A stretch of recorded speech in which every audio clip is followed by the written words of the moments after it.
ಕನ್ನಡ ಸಾಹಿತ್ಯ ಪರಿಷತ್ತಿನ ಮಹತ್ವ ಕನ್ನಡ ಸಾಹಿತ್ಯವನ್ನು ಉಳಿಸಿ ಬೆಳೆಸುವುದರಲ್ಲಿ ಕನ್ನಡಿಗರ ಪಾತ್ರ ಎಷ್ಟು ಅಗತ್ಯ ಮತ್ತು ಕನ್ನಡ ಸಾಹಿತ್ಯ ಪರಿಷತ್ತಿನಲ್ಲಿ ಹೇಗೆ ಸದಸ್ಯತ್ವವನ್ನು ಪಡೆದುಕೊಳ್ಳುವುದು ಎಂಬ ಬಗ್ಗೆ ಕನ್ನಡ ಸಾಹಿತ್ಯ ಪರಿಷತ್ತಿನ ಜಿಲ್ಲಾಧ್ಯಕ್ಷರಾದ ಶ್ರೀನಾಥ್ ಅವರು ತಿಳಿಸಿಕೊಟ್ಟರು. ಸೂರಜ್ ಪದವಿ ಪೂರ್ವ ಕಾಲೇಜಿನಲ್ಲಿ ದಕ್ಷಿಣ ಕನ್ನಡ ಸಾಹಿತ್ಯ ಪರಿಷತ್ನ ವತಿಯಿಂದ ಕಾರ್ಯಕ್ರಮವನ್ನು ಹಮ್ಮಿಕೊಳ್ಳಲಾಗಿತ್ತು.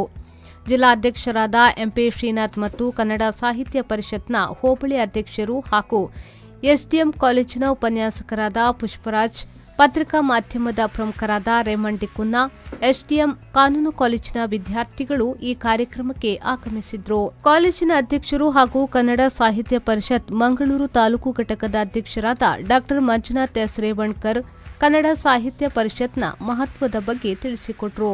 ಕಾಲೇಜಿನ ಪ್ರಾಂಶುಪಾಲರಾದ ರಕ್ಷಿತ್ ಕುಲಾಲ್ ಅವರು ಸ್ವಾಗತಿಸಿದ್ರು. ಬ್ಯೂರೋ ರಿಪೋರ್ಟ್ ವಿ4 ನ್ಯೂಸ್ ಮಂಗಳೂರು.